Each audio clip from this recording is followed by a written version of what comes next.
Hello and welcome everyone. It's really exciting to be here and talking to all of you in this virtual world. So first of all, I'd just like to introduce myself. So I am a BASI Level 4 ski instructor, and I am a BASI trainer, and I'm Britain's most successful Paralympic ski coach. And I'm also the head of holidays at the Ski Club of Great Britain. We have our Freshtracks holidays that brings together groups of like-minded skiers, and we have lots of different trips that include instruction. And I feel that it's always important to develop your skiing, no matter how good you are already. For example, I still love improving my skiing and working on it whenever I can. So we have a community of hand-selected ski instructors that come back with us year after year on our Freshtracks holidays, and they build exceptional relationships with our members. And we're lucky enough to have Alex here with us, who's one of our brilliant Freshtracks instructors. And hi, Alex. Hi, how are you? Good, thank you. We're really excited to have you here. Should I put my video on now? Yes, come and say hi. There we go. Hi everybody. Lovely to see you all, although I can't actually see you. Go on. Oh, go on. No. We're going to be talking and sharing our knowledge with you as much as we can. But quite a large part of what we're going to do towards the end of our presentation is we really would like your input.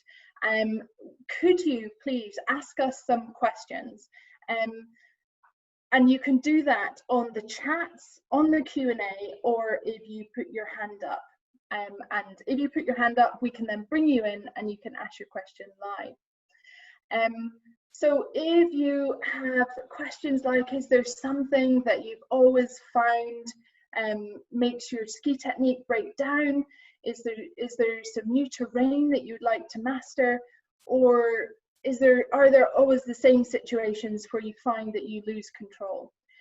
Anything that you think of within the ski technique realm, we are really excited to hear from you and help you to answer those questions. Alex and I are going to talk about the process of improving your skiing. And I'm going to talk about what you do to develop your skiing, and Alex is going to talk about how you improve your skiing. So, first of all, then, what is it that makes a fantastic skier? I believe it is being an adaptable skier, being able to change your inputs and what you're actually doing with the terrain that you have in front of you and the conditions that you're skiing in. Therefore, there are different abilities that you need to have in order to make sure that you can be an adaptable skier. I am going to share my screen here, and we will be able to see some of those.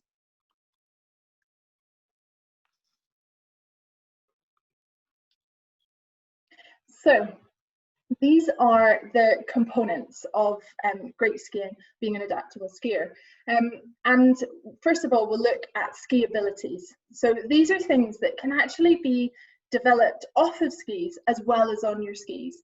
And so the four main ones are balance, movement, posture, and decision making.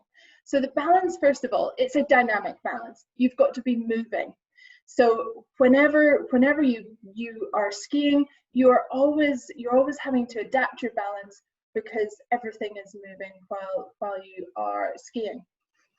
Then your posture is the next thing, and that has to be an efficient posture, You have to make sure that you are getting the best for the task and the terrain that you are trying to achieve.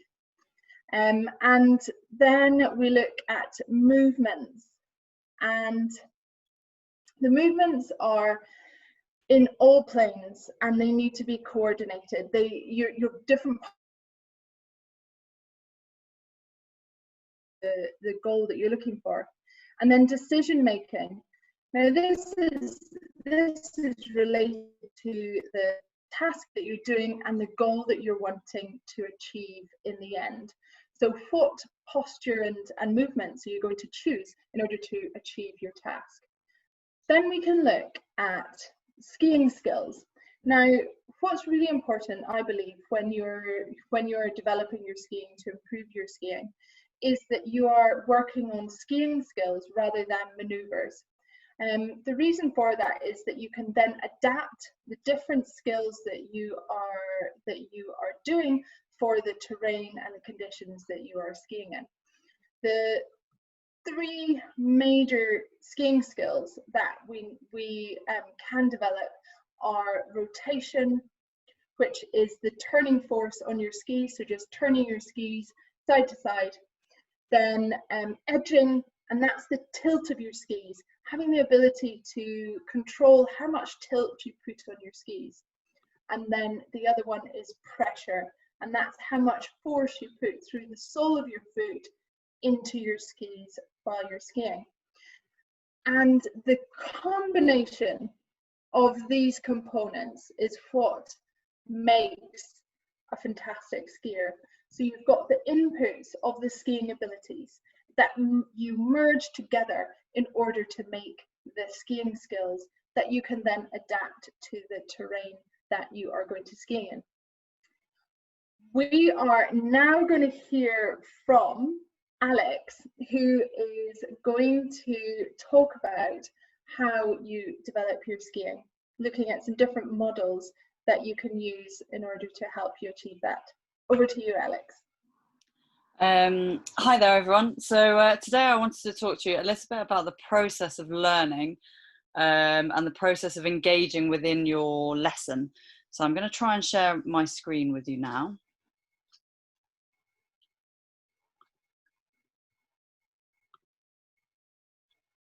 Hopefully you can all now see the front page of my screen. Amanda, can you confirm that you can see it? Thank you. Okay, so we're looking at really performance analysis. So how do we work out what we want to learn? How do we work out where we are with our skiing? And also, how do we work out what's maybe the most important thing to look at next to see the biggest improvement in our skiing? So we generally call this performance analysis.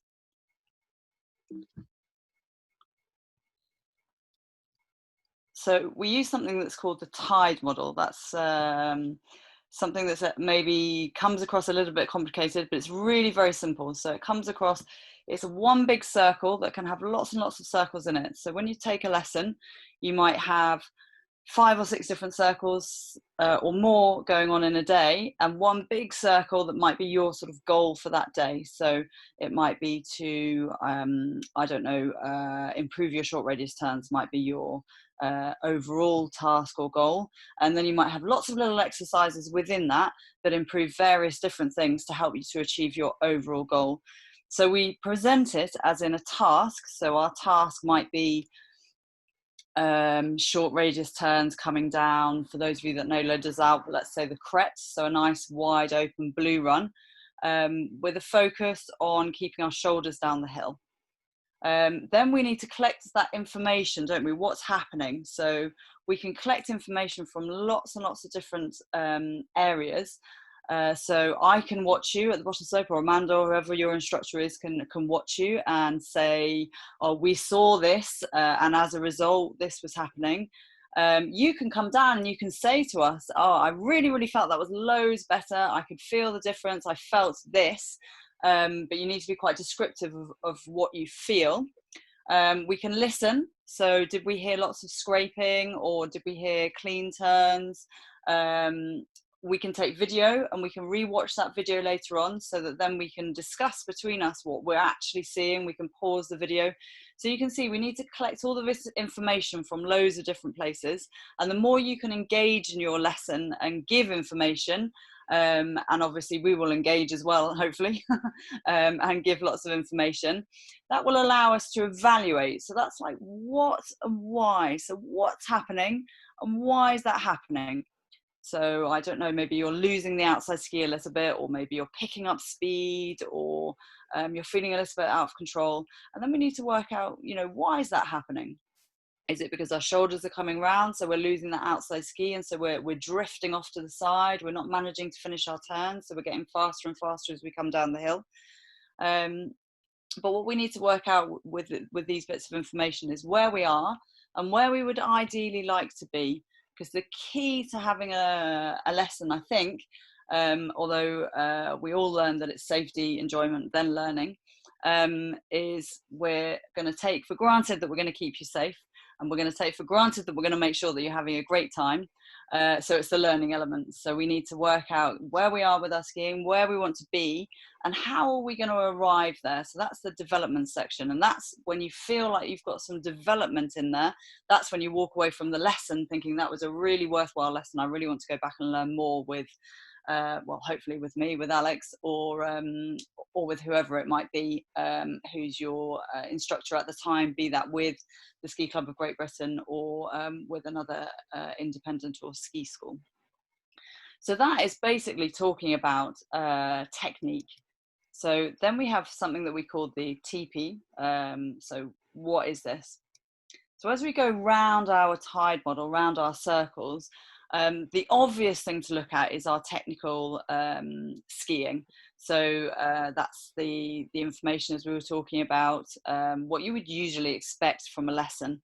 And you'd expect to go round your circle again and do some exercises, some drills to help you to improve on whatever you're working on, whatever you've come up with that agreement with your instructor. However, there are lots of other things that might happen as well that are also really, really important. And although we can't not do the technical, sometimes by doing some of these other bits and pieces, we get a very quick result, which is very important. So tactical. So how should I attack this? So are you going to attack it at speed? Are you going to attack it slowly? Is it better to enter that pitch from the left or from the right, if we're talking about bumps maybe? Is that line better than that line? Do I want to take a slightly bigger short radius turn to achieve my task? So all of these questions, tactically, how do I achieve that? And sometimes just by changing your tactic at the top of a run, you can dramatically change your performance and allow yourself to use the technical ability that you actually have. Then we go on to psychological. Psychological is a big one. So are you afraid? Do you feel comfortable? What kind of a mood are you in? Do you want to learn? Would you rather just go skiing?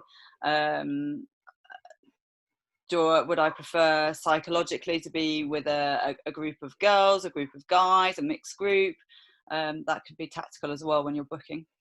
And do I want to be sort of excited when I set off and G'd up? Or do I need to be quite calm and going into it nice and easy, relaxed and enjoying myself? So the psychological element is down to you guys a little bit, but it's also a little bit down to us on how we motivate you. Then we move on to the physical side of things. So this is really important. This is where you guys can really, really help us to help you, is to be prepared for your holiday. So put a little bit of time in before you come away. Make sure that you're feeling fit, you're feeling healthy. Make sure that you're not dehydrated. So we always have a bit of a laugh and a joke that the free chalet wine's really nice in the evening, but it doesn't always help you in the morning. So do make sure that you're enjoying a nice glass of water with your nice glass of chalet wine, and bring water with you on the mountain, because dehydration can really affect our performance actually. And we need to remember that we need to drink a little bit more while we're in the mountains. Are you tired? Have you had a really stressful week at work before you've left? You've been desperately trying to finish everything off. I know it's tempting, but try to get a couple of early nights so that you can get the most out of your skiing time. Obviously, the Freshtracks holidays are all about having a good time in the evening as well, so we're not expecting you to go to bed at 8 o'clock, and I certainly won't be there checking, but just manage your own fatigue during the week. So it all comes down to preparing for your holiday. Equally, we're all completely real life people, and we understand that sometimes that just isn't possible with family commitments, work commitments, whatever it might be. So just let your instructor know, and they'll try to help you to manage your energy throughout the week, so that when you're really trying to make an improvement, you're really trying to make an improvement, and when you're traveling around and you're skiing around, maybe you can have a bit more of downtime, and maybe you need to stop for a coffee in the morning, maybe you need to stop a little bit earlier one of the days. That's no problem at all. Just communication with your instructor, and we'll make sure that you have the best holiday possible, be that finishing at lunchtime or skiing through till the last lift. Equipment. Now, this is a really big one. So I know that we all like to have our own skis, but then we all like to dabble in piste, off-piste, bumps, things like that. And all the different skis are made for different things. So if you've signed on to an all-mountain holiday, for example, it would be a really good idea to have an all-mountain ski. Now, we have different skis. I can see why, if you're skiing 1 or 2 weeks a year, you're not going to have a garage full of 6 different types of skis. So ski rental is actually very, very good these days, with all of the resorts, particularly in Dessau. The new hotel is next to an excellent rental shop, Snowsport. All the other instructors will know the best shop in their resort, and will be happy to help you and to advise you on what ski's best for the holiday. Likewise, if you're on an off-piste week, it's probably best not to come with slalom skis. Equally, if you're on a piste week and you want to learn to carve, then that's really, really difficult to do with big fat skis. So if you've got your own skis, bring them. We'll work with you with them, but don't be surprised if we suggest maybe going and renting a different ski for a day to have a go, see what you think, and then we can work with you to see if that was a beneficial thing to do. So the equipment is really important. Likewise, your own equipment, so making sure that you've got enough clothes on, that you've got your suntan cream on, that you've got the right goggles, so that you've looked at the weather forecast, or we've told you the weather forecast, and you've got your yellow lenses if it's going to be misty, or your sunny lenses if it's going to be really sunny, or whatever it might be. And of course, we're always there to help you with that. And then we go down to the environment. Well, that's down to all of us to create a really nice environment. I personally think that that the holidays should be like an open learning atmosphere of great fun, with plenty of skiing in it as well. So you have plenty of your own time to go and practice, where we're skiing all together as a group, and we have plenty of time where we're doing exercises and specifically working on your technique. So that brings me to the end of my presentation. So really what we want is learning to be a fun two-way process, so that we can engage together, and that can be achieved through Freshtracks holidays. There's heaps of Freshtracks holidays around. Here in Dessau, we've got ones that are a full holiday and ones that are course only. So if I can help in any way with logistics and resort hotels and what have you, then I'd be more than happy to. We've also got Instructor-Led guiding in a lot of resorts in France. And although that's a guiding program, most instructors will give you a few hints and tips on the way round, so that you can actually learn something whilst you're going on them. So they're really, really valuable sessions. And then, of course, we're here as Tip Top Ski Coaching as well, both summer and winter. I've had a fantastic morning skiing on the glacier this morning, with excellent snow conditions and sunshine. Couldn't ask for better. So directly with instructors around the world. So that brings me to the end of my little presentation. So I'll hand back to Amanda, but obviously I'm here and would love to answer any questions that anybody might have. Thank you so much, Alex. It's really interesting to hear that you're skiing. What's it like? Yeah, it's fantastic, the skiing this morning. Really, really good.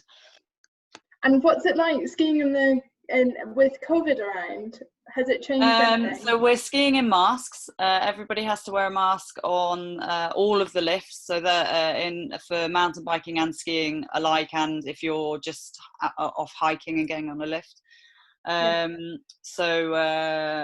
that's the only real difference, if I'm honest. The queues are all organised so that everybody's not massively queuing in together. There's space between people and what have you. Okay, that's nice. And the glacier is a lot quieter than it is usually. That's nice. That's which brilliant. has its advantages, yeah. Yes, that's fantastic. I did see some of your photographs on social media. It does look gorgeous. Yeah, so we've got a Basie course going on the glacier at the moment, which is the first Basie course since lockdown. Since lockdown. Oh, brilliant. Oh, well, good to hear. I'm glad to hear. Well done. So we do have some questions already.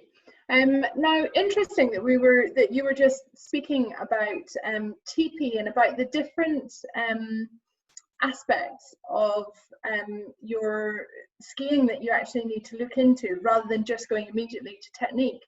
That our first two questions are actually about psychology. So the first question, it is, what tips have you got for overcoming choking under pressure? So I think I'm trying to think of a pressure situation. So for me, a pressure situation would be at the top of a quite narrow, relatively steep couloir, with lots of people watching. I would feel pressure in that situation, with maybe a little jump into it that I had to psych myself up for. So I'm in that situation. What I would do is, first of all, I would imagine myself doing a perfect performance. So I would go through in my mind, thinking through where every single turn is going to be, what it's going to feel like, and picture myself being successful in my performance. And I would just take a few moments just to do that within myself. You can close your eyes and do that, or you can just feel it. And sometimes moving your hands as though they were your skis can actually help, because they've shown that the receptors in your hands mirror those in your feet. So it actually can help moving your hands through the process as well. Do you have any other tips about choking under pressure? Yeah, do you know, I think my tip would be more tactical, actually. I think the person that's not feeling so confident normally lets everybody else go first, which gives them heaps more time to worry about it and makes the situation a lot worse. So as an instructor, I would try to recognize that and bring the person to the front of the group who's worried about it, so that they get on, they do it, and it's done. And then if we go round again, you know, they've already done it, so it's easy. Yes, I like that. Thank you. And our next question is again a psychological one. And it is, how do you improve your mental psychology to improve your skiing? If you have the technical ability, but your head says no. This is off-piste, possibly in tricky snow or steeper and deeper. Are there any books or techniques that you employ? For this one, if I was coaching somebody who I know could achieve the task, but was actually saying no in their mind, that's a negative self-talk. That's that no in your mind. And what I would suggest with them is that I'd suggest them to practice positive self-talk. And you can actually practice that away from skiing. So you could practice it on the chairlift on the way up, and it's just telling yourself positive vibes that I can do this, I'm a good skier, I have the technique. And one thing is that if you have negative self-talk in your mind, it tends to be a habit, and you can overcome this habit by stopping it. So every single time that you notice yourself having negative self-talk, is just say to yourself, stop, change that self-talk around to be positive, and carry on with it being positive. So it actually needs a stop in your mind to make it stop and turn to positive. Have you got anything to add or different ideas about that one, Alex? I think for me, it's about building your confidence as you go.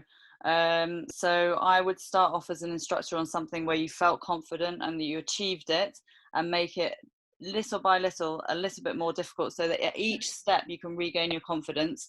And also, you know, it doesn't have to be achieved on the first run. So we'd have a whole week if you were on a Freshtracks holiday, or a whole day if you were on a, you know, instructor-led guiding, or as long as you book if you're just directly with me. So it would be about building up to that goal. Brilliant, thank you. So next question, I'm going to give this one straight over to you, Alex. Okay. So in terms of being fit, is it not the aim of ski development to put as little effort as possible? Well, that's a very interesting question, isn't it? I'd answer that firstly by saying that skiing's a sport, so that there is going to be a base amount of effort. Yes, I guess we want to conserve our energy when we do things, but as we start to build up, if we think back to Amanda's talk to start with, pressure and edge and things like that, we will feel more forces coming back from the snow, and we will need stronger muscles in order to deal with those forces. So I guess the short answer to that is that yes, however, the better you get, the more fit you're going to have to be to manage your energy and your muscles. That's a really good answer. Thank you. I don't have anything else to add to that one. So we will move on to our next question. So whenever I ski on ice, my downhill ski slips away. How can I fix this? I'd say that's a hard one, and actually I'd start with looking back at the TP model that Alex was talking about. I'd start with looking at the equipment. Are your edges sharp enough? And ice is slidey, and so if you have rounded edges, your skis are just going to slip away, no matter how good you are at skiing, how skillful you are. If I put on a pair of skis that was round edges, I cannot grip an ice. So the first thing I'd say is make sure that your edges are sharp. You can do that by learning to prepare your skis yourself with a file guide and a file, or you can service them in a shop. And like Alex was saying, the local ski instructors will know the best shop to go to. Do you have any tips to add on that? Downhill ski slipping away on ice?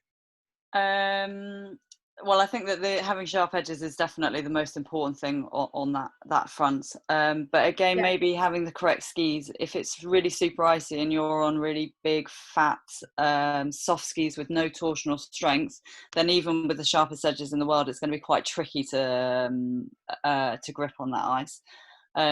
So if it's a very icy piste week, then maybe look at making sure that you've got the appropriate ski as well as it having a sharp edge. And I guess the final thing would be the technique. So it's making sure that you've got balance on that outside ski, and that it's not light, so it's not slipping away from you. Perfect, thank you. Our next question, I'll pass this over to you, Alex, immediately. So how do you bring yourself back to using a good technique after losing control on a difficult slope? And we've all had that feeling of that control suddenly going away, and you're feeling out of control, and you just want to get your control back. What do you do? What would you suggest, Alex? I think to start with, I would suggest probably stopping and then restarting. So and if you're struggling to stop, then the technique has to be to continue all the way around a turn, so that you come all the way around until you've slowed right down. As you get better at regaining your technique, when you have a little moment, shall we say, and we all have them, it happens to the best of us, then you might be able to just come a little bit further around a turn, and that would bring you back into control enough that you could set off without stopping. But to start with, I would definitely just stop and reset yourself and set off again. That sounds really good. Often losing control in a steep slope, it would be one of two things, I would say. It would be just that your skis are just pointing too far down the hill. So whenever your skis are pointed downhill, they're going to speed up.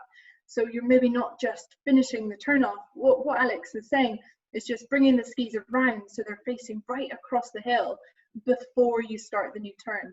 It's a good idea to always have your speed under control before you go into the next turn, so you feel like, okay, I'm happy with this speed, right, I'll start my new turn now. That's quite a good thing. And then I'd say the other thing that often means that people lose control on steeper slopes is that you lean back a bit. It might be that the steeper slope gives you a bit of fright. Maybe you have started to pick up speed and it makes you go even further back because you're going defensive, and that actually makes the front of the skis have less pressure on them, so they're quite hard to control. So although it doesn't feel natural to go down the hill with your body, it's really important that we stay on top of our skis when we are on steeper slopes. So next question up is, I think the type and quality of ski at every level of ability is underestimated by most recreational skiers. How can what can an instructor do to address this issue, as I don't think it's addressed enough? So the quality of every level ability of skier is underestimated by most recreational skiers. So it's to do with the skis. What do you think, Alex? I think it's to do with people renting or buying the appropriate ski for their level and what they want to do. And I can, from my own personal experience, I work with one shop in Les Deux Alpes. I communicate with that shop before my clients go in to rent their skis as to our communications, and nobody ever just books a lesson, just one email and that's the lesson booked. There's always a communication as to what level they are, do you know, where would be the best place for us to meet, etc., etc. So in that way we can do our best to get the right ski from day one for that person. And then I also maintain a good enough relationship with that shop that if the ski isn't correct, we can just go back and get it changed. And I also quite often have my meeting point if it's a full day lesson in the shop. So so we pick out the ski together. Oh, that's really nice. I think I'd completely agree with you. So we've got a question here. I cannot master the pole plant. How do I master the pole plant? I would say the pole plant is such a useful thing. It helps with your balance, it helps with your timing. It means that you can move effectively into the next turn, and it helps everything to flow. Now, I'd say that if you're finding it trouble to master it in the first place, it would be potentially because of the timing that you're finding it difficult to get the timing quite right. I quite like it when I'm helping someone to improve their pole plant, is actually to get them to count as they're going round the turn. So it's a 1, 2, 3 round the turn, plant the pole on that plant, and 1, 2, 3. So it'll be plant, 1, 2, 3, plant, 1, 2, 3, and so then you get into a rhythm of it, and it helps you to get that pole plant in the right place. Or rather than the right place, the right timing in the turn. Do you have anything to add to that, Alex? I use the same drill myself. Brilliant. But no, I think that it's about practice. Make sure that you've got the right length of poles. If they're too short or too long, that's very difficult. That's a really good point. I find personally I prefer a shorter pole to what people would normally choose for me. And I think it helps me with my pole plant.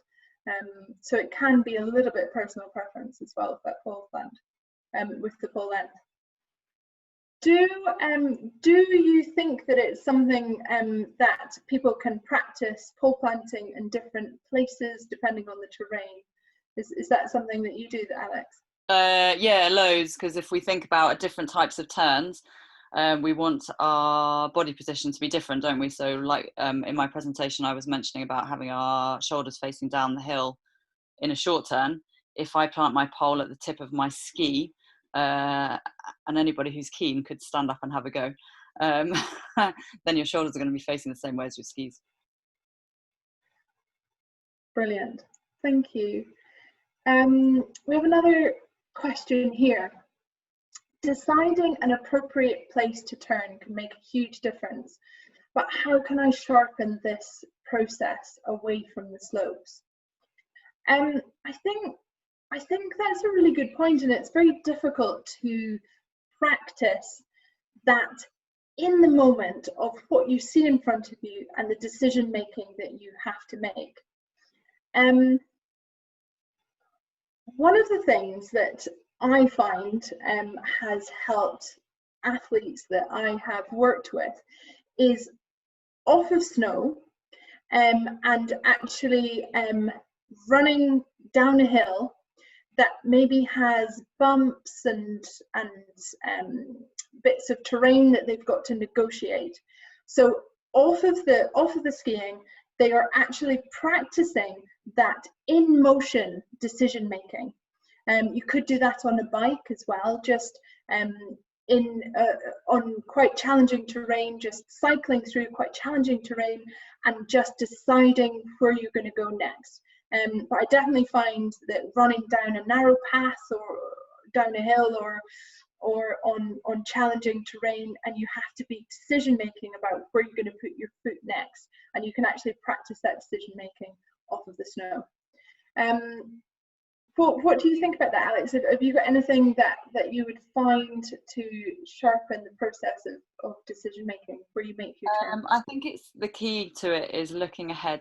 So sometimes we get quite locked in what we're doing and we want to see where our foot's going, whereas actually we need to be looking ahead and predicting what we're doing in advance. So even when we're driving, for example, we're not looking at the steering wheel, seeing whether it's going around to the left or around to the right.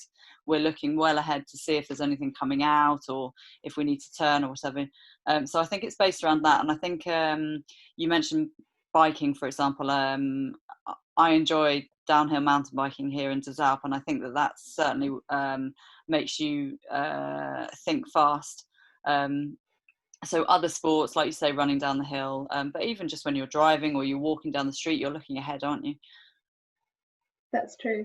That's true. So I think it can be practice and that in the moment decision making. Any tips on skiing powder effectively? We all love some powder skiing. You're grinning lots, Alex. Can you start by answering this one? So I'm assuming that you're talking about, knee-deep champagne powder. Yeah. That's, absolutely fantastic, untracked white carpet in front of me. I think that the key is that we've got an even amount of pressure on our two skis, that they're doing the same thing. And that our shoulders aren't all over the shop. Once we start to fall off that central platform underneath the 2 feet, and one starts to go a bit faster or in a slightly different direction, it's very difficult to bring it back again. So making yourself have, well, we talk about a platform, which is our connection with the snow, making sure that platform, rather than being over the outside ski or under the outside ski, as we talk about when the icy situations that we've been talking about in the past, that it's more under the both feet, so that our 2 feet are doing similar things. That's really brilliant. My tip is actually about pressure as well, but it's a bit more about the 4F pressure. A lot of people think that you have to lean back in powder snow. Now, the skis that we have these days mean that we don't have to so much, because quite a lot of them have a rocker at the front that tips the front of the skis up. But even if you don't have the rocker on your skis, you don't need to lean back. What a better thing to do is still stay centered on your skis, but you can just lift your toes up a bit, and you can then, that allows the tips of your skis to be a bit lighter, but you can still move your body effectively because you're still standing on your feet rather than leaning on the back of the boot when you're really leaning back, and that doesn't allow you to have as much control. So I'd say that skiing powder, lift your toes up a little bit, allow the front of the skis just to be a bit lighter, and then just enjoy. Our next question is, this is another one about speed, which is quite interesting. I think that that often comes up with people feel that they get out of control when going too fast. So I always go too fast when I ski bumps. Now, Alex, how do we control speed when you're in bumps? Well, there's lots of different ways of controlling speed in the bumps. So we could choose to absorb the bumps, but I think it's a lot about our timing in the bumps, actually. So without getting too technical, if we're absorbing in the wrong place, then we're in fact accelerating through, and then we're bouncing off bumps, and that's when we tend to lose control. So I would take you very slowly through with maybe 1 or 2 bumps, so that we've got that range of movement and that timing in the bumps correctly sorted, understood. And then I think as soon as you've got that that timing, then if you can do 2, you can do 10. If you can do 10, you can do 50. That's true, and it's just then that consistency, and I think then it comes on to a bit of the decision making that we were talking about earlier, about where to turn. For sure. And perhaps the fitness as well. Fitness too, yes. That says to whether you can do 50 bumps in a row. I quite like it when you're in bumps to try and slow your speed, is to imagine that absorption, like Alex said, has to be in the right place. But to when you do get it in the right place, what it will feel like is that feeling when you're on a trampoline. So you're bouncing on a trampoline and then you want to stop, okay? And so when you're bouncing a trampoline, you want to stop. You're going to just absorb all the pressure. You're going to flex all your joints and your legs, and you're going to try and just take all of that bounce away. It's that same feeling that you want to get when skiing through the bumps. So you'd be stopping yourself on the trampoline each bump, and as you can imagine, absorbing a lot of pressure every single turn, like Alex was saying, does then become quite tiring. Definitely. So we've got one more question. So if anybody else has any questions, we've probably got 5 more minutes. So do get your questions in now if you have any others. But there is one more question at the moment. So my new skis don't turn. What is happening? How can I fix this? I think Alex, this is a little bit of what you were saying earlier about the ski choice. Yeah, I think to answer the question accurately, we need to know what skis they are, what radius they've got, how stiff they are, things like that. So I think it's a difficult question to answer. Yeah, it is. What I was also thinking a little bit was that it's maybe a little bit to do with the tuning sometimes. Sometimes brand new skis also can come with on the base, the edges can be lower than the base itself, and so sometimes brand new skis need to be tuned if you find that they are not turning. Definitely. I've definitely found that. That is all of our questions that we have. Thank you so much to those of you who wrote in questions. It was really good of you. I hope that the answers gave you some ideas that you can use in your own skiing. And the key to it is, when you're trying to improve your skiing, is to, rather than think of very specific series of movements, the key is, when you want to make sure that you are developing your skills rather than just a one set of movements, you can then become a more adaptable skier. And then also thinking about the way in which, like Alex's presentation, was to just think about the whole learning process. Use your instructor to help you through that learning process, and therefore that will allow you to develop your skiing the best you can with the opportunities that you have. So thank you so much for joining us, Alex. It was really great to have you. Oh, it's a pleasure. Thank you for having me. Brilliant. And you can ski with Alex on Freshtracks trips in Les Deux Alpes, and also in instructor-led guiding as well in Les Deux Alpes. Is that correct? Yeah, that's correct. Yeah. Perfect. And thank you so much for everyone for joining us. It's been a really interesting chat, and I've enjoyed it greatly. Thank you so much. Goodbye.